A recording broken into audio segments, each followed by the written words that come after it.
Tu vida. La Sociedad Dominica de Medios de Comunicación, Sodomco, presenta A Pensar Más con Rosa María Palacios.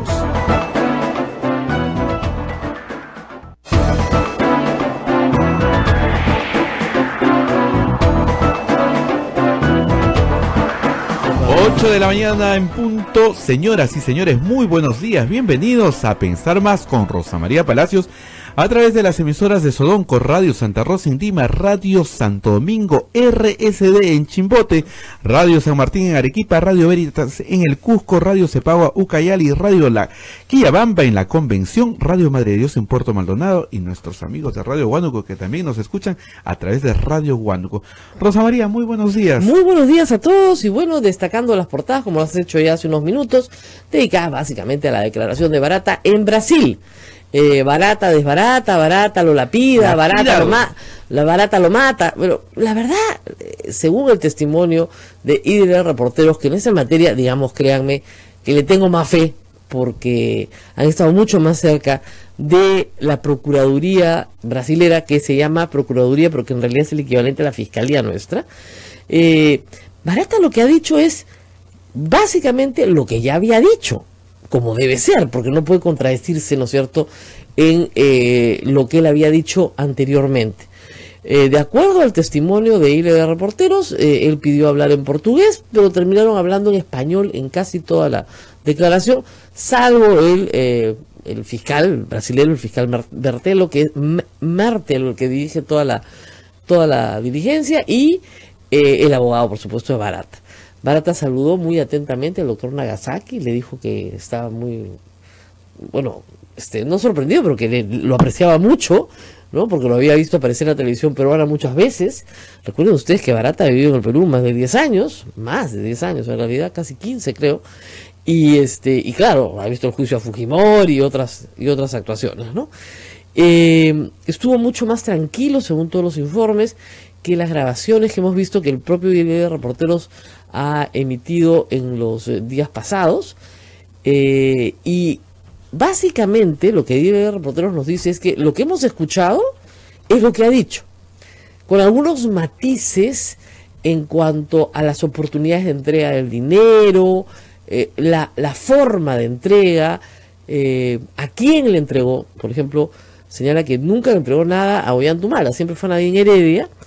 En una oportunidad Ollantumala llegó al lugar donde estaban reunidos y le agradeció y le dijo que le agradeciera al presidente Lula, e insistió en que estos eran fondos del Partido de los Trabajadores y que ellos eran el medio para entregarlos. Entonces yo no creo que eso la pide a Humala y a su mujer, sino por el contrario. Lo que están diciendo, estos no son fondos ilícitos. Y le preguntan a Barata, y eso sí es nuevo, ellos sabían que eran fondos ilícitos, y la respuesta de Barata es no, y digo, esto es bien curioso, y yo tampoco, porque Odebrecht era una empresa respetable, cuando yo estaba repartiendo coimas en ese momento, ¿no? Y desde hacía mucho. Pero lo que sí es cierto es que este es un encargo de Lula, presidente del Brasil, ¿no es cierto?, para su amigo Humala. Yo he reiterado esto muchas veces, no sé cómo van a hacer el fiscal Juárez Atoche para construir un caso de lavado de activos con eso. Recibir fondos de campaña de fuente prohibida es ilícito, es contra la ley, pero no es delito y mucho menos lavado de activos. Para que haya lavado de activos, ¿no es cierto?, el señor Ollantumala hubiera tenido que a la organización criminal, el Partido de los Trabajadores, que no es una organización criminal, aunque en Brasil se puede discrepar, tendría que devolverle en algún momento el dinero que le ha dado, que lo ha metido al sistema, ¿no es cierto?, para ocultarlo. Aquí no ha habido un acto de ocultamiento, se los han dado. Barata dijo otra cosa importante, que efectivamente le habían dado de forma encubierta, eso lo destaca la República en su portada, a todos los partidos políticos dinero, porque no había otra forma de hacerlo. Lo cual es cierto, porque en el Perú el límite para poder aportar como persona natural o jurídica es muy bajo en comparación con los ingentes fondos que se necesitan para una campaña. Entonces, esa ha sido la novedad de ayer. Hoy va a ser interesante. Ayer hubieron más novedades. El señor de Moura van der Leyen, nunca me sale muy bien el segundo apellido, representante de Camargo y Correa, fue interrogado también por el fiscal Juárez Atoche. Se esperaba que dijera más y lo ha negado todo. Todo. Su relación con Rocío Calderón, la amiga de Nadine Heredia, es una relación de enamorados, que nunca tuvo acceso a la pareja presidencial a través de ella, y que en todo caso las actividades que desarrolló en el Perú fueron todas lícitas. Negó absolutamente todo. Por lo menos no se ha mostrado dispuesto a colaborar en el sentido en el que colaboró el señor Barata. Hoy continúa el testimonio de Barata. Ayer no llegaron a las 2 horas. En 2 horas, menos de 2 horas habían despachado el asunto. Bastante grave, ¿no? Yo pensé que iban a ser horas de interrogatorio, pero no. Hoy día el interrogatorio sobre Keiko Fujimori. ¿Qué es lo interesante? Que en diciembre del año pasado, del anteaño pasado, diciembre del 2016, enero del 2017, Barata habló mucho sobre Toledo, habló mucho sobre Humala, pero no habló nada sobre Keiko Fujimori. El tema de Keiko salta con la agenda de Marcelo Odebrecht y el interrogatorio a Marcelo Odebrecht, donde repite varias veces: pregúntenle a Barata, Barata sabe. Entonces, hoy día nos vamos a enterar de cuánta es la plata que recibió Keiko Fujimori, porque aumentar 500, el mismo Marcelo Odebrecht dice, significa que ya se le había dado algo antes, ¿no? Y que ella era una candidata que Barata sí apreciaba, versus Humala, que era un candidato que él no apreciaba. Eso es lo que nos dijo Marcelo Odebrecht. Y más bien estaba molesto, ¿no? Por tener que darle plata. Y Marcelo Odebrecht le dijo: es un encargo de Lula. Nosotros somos solo los intermediarios. El doctor Nagasaki dice que hay que corroborarlo todo, porque ellos dicen que hay discrepancias entre el testimonio de Garreta y el testimonio de Barata. Barata señala que a través de Garreta, del pago en realidad de los servicios de Fabre y los servicios de Garreta, entregaron $800.000 y que más o menos entregaron $2 millones en efectivo en el Perú en distintos momentos. Y que utilizaron algo que se llama dolereiros allá, que es traficantes de divisas. Yo he estado averiguando esto en Brasil, a diferencia del Perú, la tenencia de moneda extranjera está sumamente controlada. Entonces, no se puede tener dólares así nomás, ¿ok? Y menos en grandes cantidades. Entonces, estos delincuentes, hay que llamarlos así, se presentan a través de casas de cambio, etcétera, son los que sacan dinero del Brasil, ¿no es cierto?, convirtiéndolo en moneda extranjera. Y que han sido claves para entender todo el caso Petrobras y todo el caso Lavallato. ¿Ok? Sí, nuestro invitado ya llegó. Vamos a pedirle a nuestros periodistas acá que calma. Tengo que anunciar un invitado muy especial.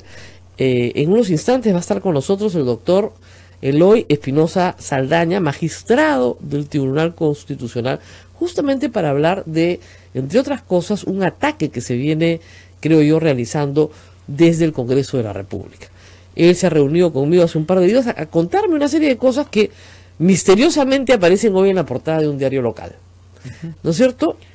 Él ya estaba advertido de que podría venir una campaña de este tipo. Yo, por las señas, si tuviera que hacer la autopsia a esta campaña, más o menos le diré cuál es mi veredicto de quién está detrás de ella, ¿no? Pero es una campaña de desprestigio específicamente direccionada contra el doctor Eloy Espinosa Saldaña, en el marco de un tribunal constitucional que tiene que decidir cosas muy importantes en las próximas semanas. Primero, el habeas corpus que presenta Keiko Fujimori en favor de su padre. Segundo, el habeas corpus presentado por la defensa de Ollanta Humala y Nadine Heredia, que va a poner límites a la prisión preventiva en el Perú. Les recomiendo leer la columna de Augusto Álvarez sobre el tema hoy, de cómo la prisión preventiva se ha convertido en un mecanismo para hacer populares a jueces caneros, ¿no es cierto? Y hay varios casos ya. Y luego, bueno, vamos a hablar de estos temas. Sí, Rosa María, una pregunta que flota entre el público es: ¿qué consecuencias puede traerle para Ollanta Humala? Consecuencias, hablamos en el término jurídico. ¿Esta declaración? Sí. Yo no sé cómo va a hacer el fiscal Juárez Atoche, que según él ya tenía todo listo para acusar hace 7 meses, ¿no es cierto?, para acusar a Humala y a su mujer de lavado de activos, ojo. Ese es el delito, el tipo imputado. O sea, que ellos han recibido un dinero, lo han ocultado para un mafioso a tiempo completo, y son sus empleados, digamos, y tienen que completar la cadena en la devolución del dinero. Les vuelvo a poner el ejemplo que pongo todos los días. Maiman, él recibe por encargo de Toledo, de un mafioso a tiempo completo, si quieres, Odebrecht, Camargo y Correa, guarda, junta, acopia, ¿no es cierto?, lo distrae dentro de sus propias operaciones financieras, lo deriva a unas cuentas en Costa Rica y los presenta como préstamos a la suegra de Toledo. El círculo se ha completado. Toledo utiliza esa plata a través de su suegra para concretar la compra de inmuebles en el Perú y aparecer limpio. Es un dinero que entra limpio, ¿no es cierto?, porque se le imputa de propiedad de la suegra de Toledo.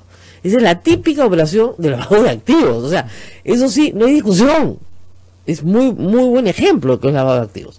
Una donación de campaña, no entiendo yo cómo puede ser lavado de activos, ¿no es cierto?, salvo que haya una devolución. Es decir, un narcotraficante me da plata para mi campaña, para que yo se la guarde, ¿no es cierto?, y a cambio de eso hay una contraprestación, ¿no es cierto? Yo le voy a liberar la importación de avionetas, ¿no es cierto?, sin que paguen determinados aranceles, impuestos, IGB, etcétera, para que él pueda, ¿no es cierto?, sacar su droga, ¿no? Y aún así, eso es narcotráfico puro. El político está colaborando en un acto de narcotráfico, ¿no? Pero en fin, pero podríamos entender que hay una contraprestación y el círculo se cierra de alguna manera. Pero el lavado implica, ¿no es cierto?, que yo poseo inmuebles, muebles, dinero que no son míos, que son del mafioso y que se los estoy guardando para meterlos nuevamente en el sistema formal, ¿no? Y que los pueda recuperar después, o quien él designe, como limpios. Eso es lavado. O sea, justamente pues hay que lavar, ña Pancha, ¿no es cierto? ¿No? Ariel, ya no ña Pancha, lava con potente cariño. Entonces, jabón Bolívar, lejía, ¿ya? Entonces, de verdad, pues eso es lavar. Entonces tú tienes que hacer que ese billete sucio salga limpio. Entonces, lo que parece, por ejemplo, una operación de narcotráfico, ese dinero ingresa, ¿no es cierto?, a la posesión de una persona que hace un edificio. Hace un edificio. Y ese edificio de 15 pisos lo vende, hace el negocio, todo. Gana plata, limpia, claro, pero el origen del edificio es plata sucia. Pero ya nadie puede decir que la contabilidad de esa empresa es sucia porque ha recibido. Entonces, ¿qué hace normalmente la Fiscalía? Ingresa a establecer el origen del dinero. Ollantumala no ha establecido ningún negocio de ninguna naturaleza, ¿no es cierto? No posee bienes mayores a los que poseía antes de ser presidente, por lo tanto, no hay nada guardado para nadie. ¿De dónde van a sacar un caso de lavado? Ya se gastó la plata en la campaña, ¿no es cierto? Mucho más interesante era que le preguntaran por el gasoducto surperuano, que se hace justamente entre Alan García y Ollantumala. Ahí están las coimas. Entonces lo que todos queremos saber es, como el caso de Toledo, ¿se dan cuenta? Coimas. ¿Dónde está la coima? ¿Cuánto le pagaron a quién para que salga el contrato? ¿Cuál? Eso es lo que no quieren dilucidar en esta materia. A mí me queda por lo menos claro. Quieren irse por estos temas. Igual es el caso de Keiko Fujimori. A Keiko Fujimori hoy día nos van a contar todo un temón. Ese tema no debe ni preocuparle a Keiko Fujimori. A Keiko Fujimori le preocupa el tema de Joaquín Ramírez. Exactamente, porque ese sí es un caso de lavado. El señor era cobrador de combi y ahora es multimillonario. ¿Cómo? Ya, es un típico, se ríe Sheila, se ahoga. Neila, ya le cambió el nombre. Ya, está llorando. No está llorando por mi culpa, está llorando por la política que tenemos. Entonces, claro, ¿no es cierto? Podríamos hacer una película hindú linda, ¿no es cierto? ¿No? De la combi a mi jatazo, ¿ya? Pero, ¿no? Y como él le pone la plata, él sí le pone la plata a Keiko Fujimori en bienes, en casas, etcétera, y eso es mucho más complicado. Ese es complicado. Lo de Barata la debe tener sin cuidado. Además, como sabe que a ella no le van a mandar prisión preventiva, porque ya lo sabe. O sea, acá caen los pavazos, ya, la parejita Humala a la cárcel, a la canasta, ¿no? Pero ella no, pues tiene 70 congresistas, o no, ya 60, pues, o 55, o los que ustedes quieran, pero no va a ir, pues. Igual Alan García, pregunten todo lo que quieran de mí. Ya, pues nadie va a preguntar nada de ti. Ayer un ex fiscal muy importante en el Perú me dijo una cosa que yo siempre he sabido, pero me la dijo él y ¿saben qué? Me hizo recordar pues todo lo que hemos vivido en el país. Me dijo, mira, no se puede ser fiscal, perdón, sin ser aprista, pero no se puede ser fiscal contra el APRA. Y eso lo sabe desde el portero hasta el fiscal de la nación. El día que eso cambie, ese día serán investigados. Pero ese día no ha llegado. El señor Pablo Sánchez no es aprista, ni es filoaprista. Pero de los 6, no voy a decir los nombres, hay 6 magistrados, 6 fiscales supremos, ¿no es cierto? 4 son filoapristas y 2 no. ¿Quiénes lo eligieron? Los filoapristas. Está Alan García en algún punto examinado de su gestión, con toda una banda del Ministerio de Transportes y Comunicaciones presa, ¿no? La banda claro, ¿qué va a hablar? Porque ahí sí buscan a tu familia. O sea, lo primero que todos saben que lo primero que hacen es buscar a su familia. Si es que hablan. No la van a buscar para hacerle una visita pues de cortesía, ¿no? O sea, es así de simple. El día que eso cambie, vamos a tener justicia. Lo que tenemos por ahora, unos brochazos de justicia, algunos días sí y algunos no. Por eso es tan importante mantenernos dentro de la Corte Interamericana. Porque la Corte Interamericana no manda a Alan García, no manda a Keiko Fujimori, no manda a Ollanta Humala, no manda a PPK, no manda a ninguno de los políticos peruanos. Por eso es tan importante mantenernos dentro de la Corte. Es la única esperanza para los que no tienen esperanza. Nos vamos a una pausa y regresamos con el magistrado Eloy Espinosa. Justamente hoy la portada de Expreso dice: magistrado del TC al descubierto, exclusivo. Claro, pues ¿cómo no va a ser exclusivo si te lo han soltado en el Congreso? Vamos a una pausa.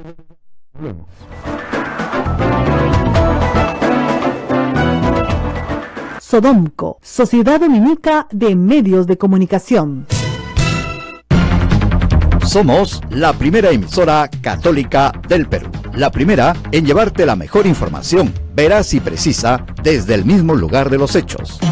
Radio Santa Rosa, buenas nuevas en tu vida.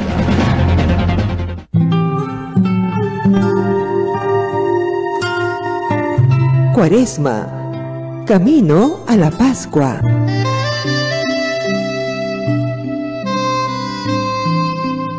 En Cuaresma, la Iglesia nos invita al ayuno y a la abstinencia. El ayuno consiste en hacer una sola comida consistente al día. La abstinencia consiste en no comer carne. Estos sacrificios son una actitud de desprendimiento de nuestra vida consumista. La abstinencia es recomendada a partir de los 14 años y el ayuno desde los 18 hasta los 59 años. Son días de ayuno y abstinencia el miércoles de ceniza y el viernes santo.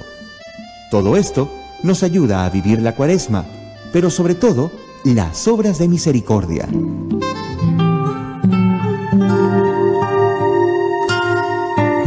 Cuaresma, camino a la Pascua.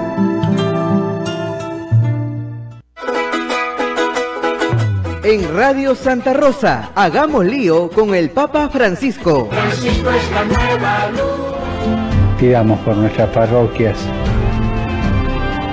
para que no sean oficinas funcionales, sino que animadas por un espíritu misionero sean lugares de transmisión de la fe y testimonio de la caridad. Papa Francisco. Radio Santa Rosa, buenas nuevas en tu vida. Benedictio Dei omnipotentis, Patris et Filii et Spiritus Sancti, descenda super vos et maniat semper. Radio Santa Rosa, 60 años, llevándote buenas nuevas en tu vida. Sodomco, Sociedad Dominica de Medios de Comunicación.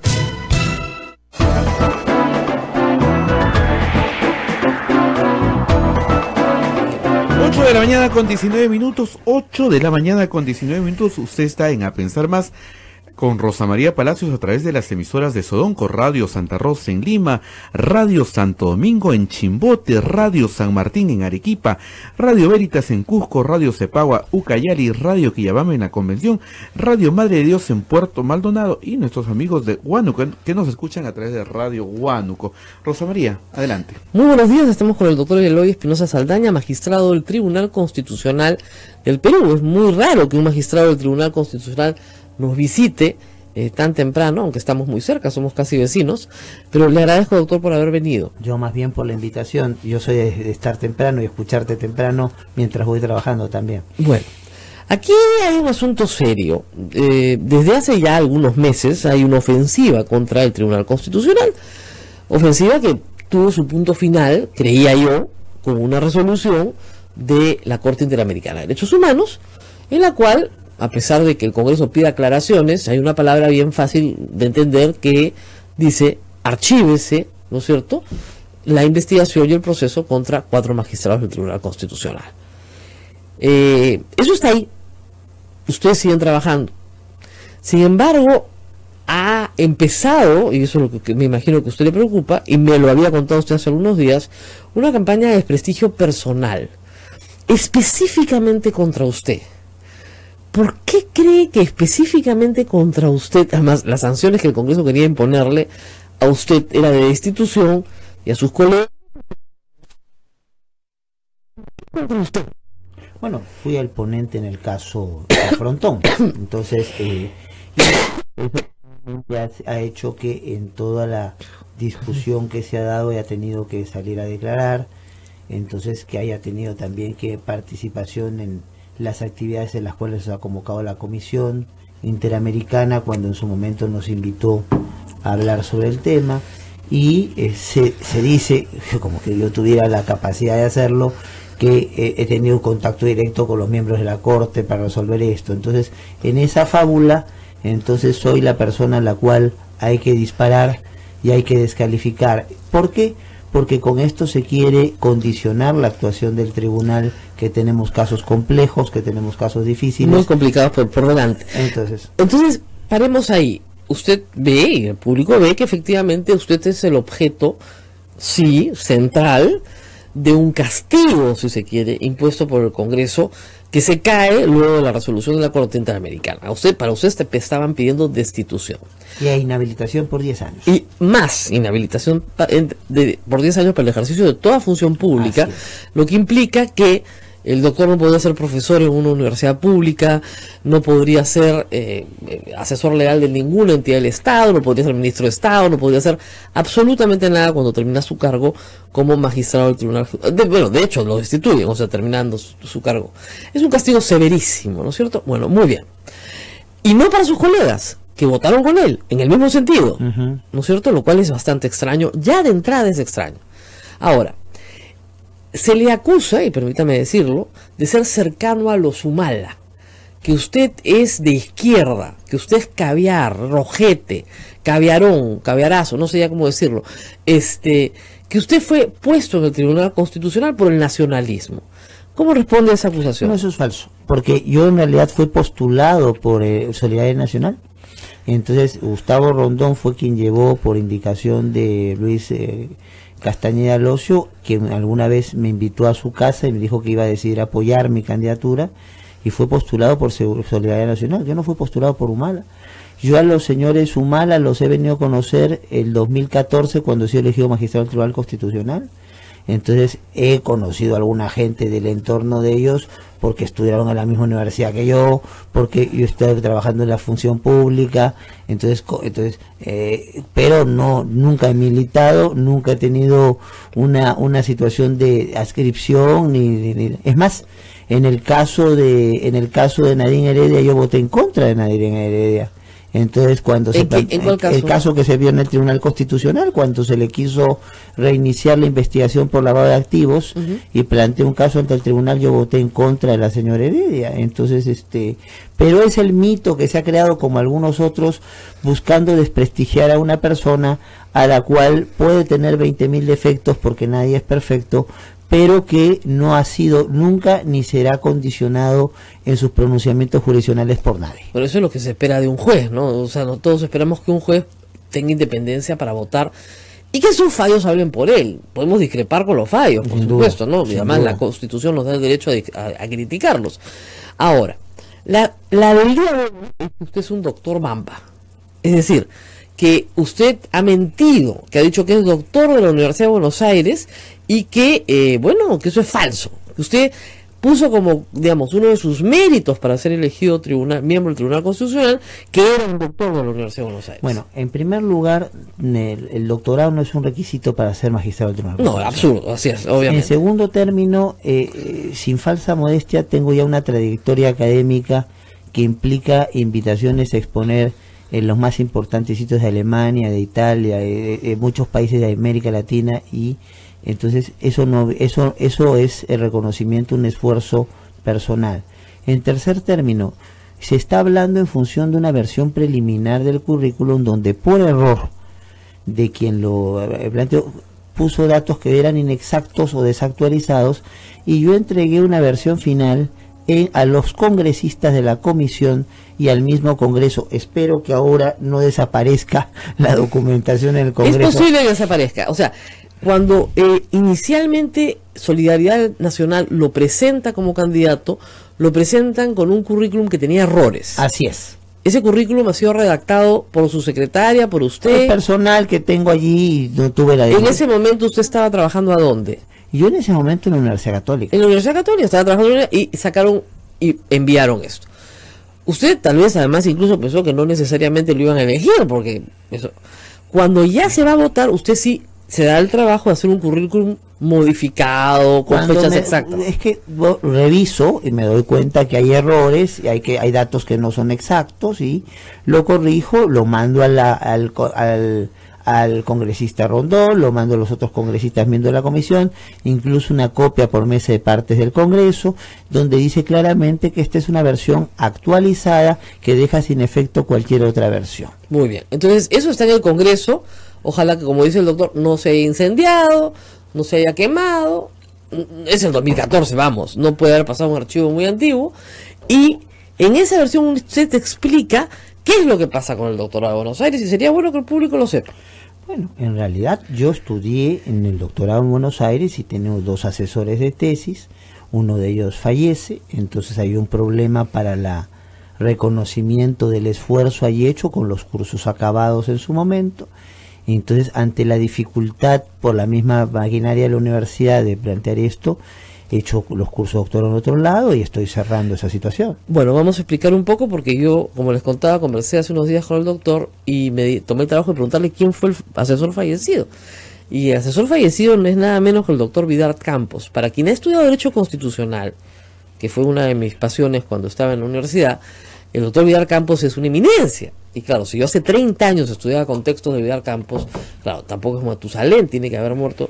Y evidentemente eso es lo peor que le puede pasar a un asesorado, porque si un doctorado está avanzando, terminas los cursos, y lo más importante del doctorado es la investigación, y tu asesor de tesis está trabajando contigo y se muere, es muy difícil que otro asesor asuma el trabajo de verificar que lo hecho por su colega se hizo o no. Sin duda, lo peor que le puede pasar a un doctorando es eso. Y yo quiero reconocer que, por ejemplo, otro gran maestro como Néstor Sagüez quiso echarme una mano en esto, pero la universidad se cerró diciendo que había problemas ya de plazos, de cosas, de reconversiones. Entonces, frente a esa dificultad, opté por Lozano. Entonces se trasladó a otra universidad. Y está todo terminado. ¿A cuál universidad? En la Universidad de Valladolid. Valladolid, será en España. Entonces tengo todo terminado, incluso la suficiencia investigadora, que es el rango de magíster, y tengo que ir pronto a sustentar la tesis. ¿Nada más? Nada más. Entonces, vamos a aclararlo otra vez. De repente esto no lo saben en Expreso, ¿no? Donde yo calculo que, digamos, el grado académico de toda la redacción sumada no debe pasar de bachiller. Pero en fin, cuando un doctor empieza a trabajar, ¿no es cierto?, todo su doctorado, se le asigna un asesor. Y ese asesor es, digamos, el que va verificando el cumplimiento del trabajo progresivamente, en etapas, ¿no es cierto? Porque lo central en el doctorado es la investigación. Si no hay investigación, no hay doctorado, pues, ¿no? Entonces, una vez que se completa la investigación y uno ha avanzado ya en el proceso y el asesor se te muere, pues, o sea, digamos, tendrías que encontrar otro profesor en la misma universidad que quiera asumir el control del trabajo del que hizo su colega. Y si no hay nadie que lo quiera hacer, y si la universidad tiene plazos para la presentación, ¿no es cierto?, y esos plazos se van cumpliendo, simple y llanamente, no es que tengas que empezar de cero, pero prácticamente de cero. De hecho, como repito, Néstor Sagüez se ofreció, presentó los papeles. Entre paréntesis, Néstor Sagüez no es cualquier persona, ¿ok?, en el mundo académico constitucional, ¿ya? Es también parte de mi bibliografía, por si acaso, ¿ya? Entonces se ofreció para esta situación y la universidad le dijo no, entonces hay problemas, plazos, usted escriba lo que quiera, pero entonces aquí siempre yo jugué con dos asesores, entonces y no quisieron aceptar ya más prórroga, más cosas, más situación, entonces opté por Lozano. Tengo un trabajo que ya está avance, cursos terminados, todos con sobresaliente. Entonces, ¿y el tema de investigación fue parecido? Sí, claro, eso es lo que ha evolucionado algo, pero básicamente es sobre las competencias del juez constitucional, ¿no? Claro, pero es curioso porque en el momento en que usted elabora esa tesis, esa investigación, usted no era juez constitucional. Así es. Y ahora sí lo es. Así es. Entonces, ¿ha cambiado completamente su aproximación o no? No, yo creo que hay algunas cosas, yo creo que el juez constitucional tiene que entender, y es que lo que planteaba el trabajo en los diferentes modelos, entender límites. El juez constitucional no lo puede ni lo debe hacer todo, sino tiene que manejarse con ciertos parámetros. Y esa es la historia. Así es. Bueno, hoy día es portada en Expreso, doctor Bamba, usted dijo que era doctor. Ahora, esto lo publica Expreso, pero yo le voy a dar mi modesta opinión, ¿no? Porque yo he pasado por estas cosas y ese periódico también ha dicho cosas falsas sobre mí, sobre mi familia en algunos momentos, que jamás, por supuesto, ha rectificado, ¿no? Esto a mí me huele a lapra. No lo va a decir el doctor, pero si yo tuviera que hacer la autopsia de este tipo de ataques ad hominem, porque esto es un ataque ad hominem a la persona, no a sus fallos, no a sus ideas, no a sus argumentaciones jurídicas, no, a la persona. Normalmente es el APRA el que arma esto. Normalmente el APRA tiene un modus operandi que parte de crear situaciones parajudiciales en el Congreso, comisiones investigadoras, acusaciones constitucionales o judiciales, enterrarte en una fiscalía un tiempo y luego contratar, entre comillas, o persuadir a una batería de periodistas de bajo nivel para atacar en periódicos como este, que son de baja lectoría, pero que tienen la portada colgada, porque lo que aseguran son las portadas, la colgada en un kiosco el día entero, o sea, como la prensa chicha de Montesinos, más o menos elaborado si se quiere, ¿no es cierto?, más espontáneo, pero es así. Evidentemente el fallo sobre el frontón lo va a perseguir a usted sobre mucho tiempo, que no es un fallo, es una aclaración solicitada por el procurador del Estado, nada menos. ¿No se arrepiente de lo que, si usted hubiera sabido que iba a pasar todo esto, lo haría exactamente igual? Sí, por principio, porque creo que yo puedo cometer muchos errores. Puedo, por ejemplo, haber dejado que se diga, porque se crea que tengo un doctorado, pero lo que sí por principio como juez constitucional me debo a la verdad.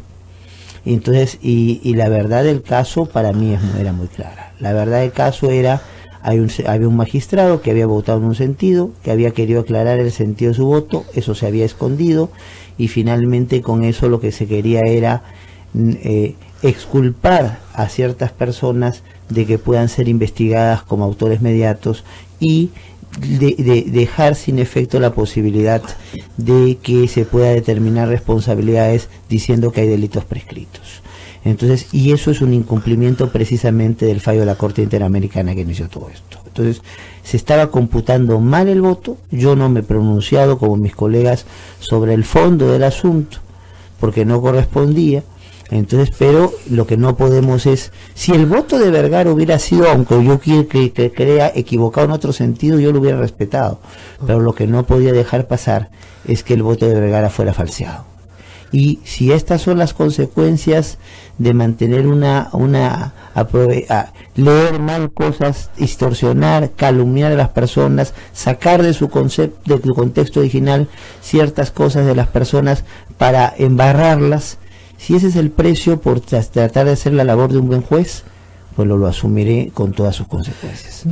Vamos a ir a una pausa, voy a leer preguntas de ustedes también, porque vienen fallos muy complicados. Yo no le voy a pedir que me adelante su opinión, tendría que ser muy ignorante en materia jurídica y espero no serlo, pero sí quisiera por lo menos enumerar cuáles son las tareas que tiene el Tribunal Constitucional en las próximas semanas, no estamos hablando ni siquiera de meses, que hacen más sensible que los ataques ad hominem se presenten en estos días. Vamos a la pausa y volvemos.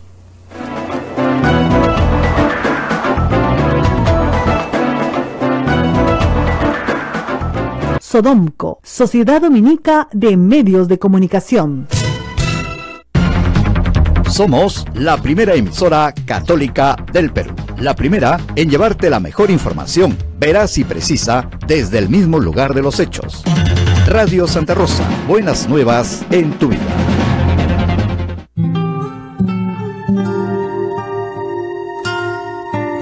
Cuaresma, camino a la Pascua.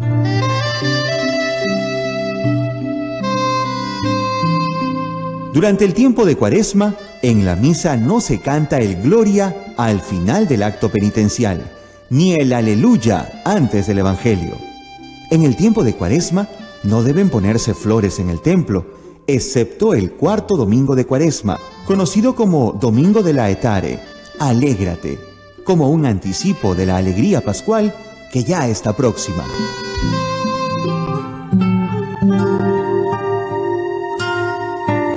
Cuaresma, camino a la Pascua.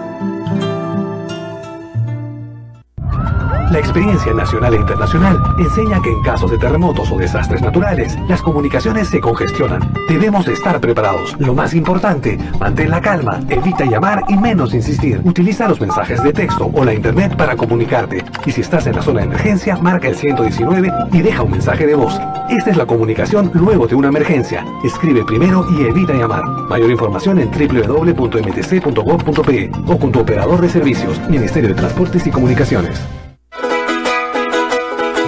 En Radio Santa Rosa, hagamos lío con el Papa Francisco. ¿Qué hay en la raíz de la esclavitud, del desempleo, del abandono de los bienes comunes y de la naturaleza? La corrupción, un proceso de muerte que nutre la cultura de la muerte. Porque el afán de poder y de tener no conoce límites. La corrupción no se combate con el silencio. Debemos hablar de ella, denunciar sus males, comprenderla para poder mostrar la voluntad de hacer valer la misericordia sobre la mezquindad, la belleza sobre la nada. Pidamos juntos para que aquellos que tienen un poder material, político o espiritual no se dejen dominar por la corrupción. Gracias, Papa Francisco. Radio Santa Rosa. Buenas nuevas en tu vida. Benedictio Dei omnipotentis, Patris et Filii et Spiritus Sancti, descenda super vos et maneat semper.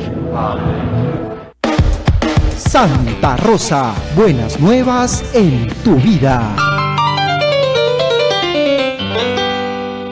Sodomco, Sociedad Dominica de Medios de Comunicación. 8 de la mañana con 38 minutos, 8 con 38, nos escriben a nuestro Facebook, dice Richard Gutiérrez, falacia ad hominem, atacan a la persona, no a las resoluciones, es propio de muchos pseudo periodistas. Luis Agustín Verástegui Torres, la mafia lanista de la Fiscalía y el Poder Judicial seguirá vigente por lo menos 15 años más. Y también hay muchos trolls, Rosa María. Bueno, sí, efectivamente.